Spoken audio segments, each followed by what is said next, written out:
நாங்கள் நனைஞ்சிட்டோம். பக்கம் பார்த்தாலே தெரியும் உங்களுக்கு என்ன மழை இருக்குன்ட்டு. இதை பார்த்தா பாரு அனீஸ்.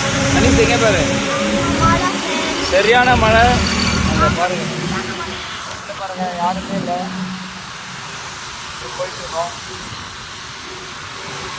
பாருங்க. மேலே பாருங்க. அஸ்வினி மூச்சு தெரிய மாட்டேங்குது. ஓகே, தெரியுது. போயிட்டுருக்கோம். இங்கே பாருங்க, எந்த பக்கமும் ஏன்னா மழையில். ஓகே பாய், என்ஜாய் பண்ணுறோம். சொல்லுங்கள். செம்மையாக என்ஜாய் பண்ணுறோம். இந்த ரெயின் டேவை நான் வந்து செம்மையாக என்ஜாய் பண்ணுறோம். ஜாலியாக இருக்கும். Okay bye. ஓகே பாய் பாய். ஆமாம், கண்டிப்பாக நல்ல ஒரு ஃபுட்டு. Okay bye.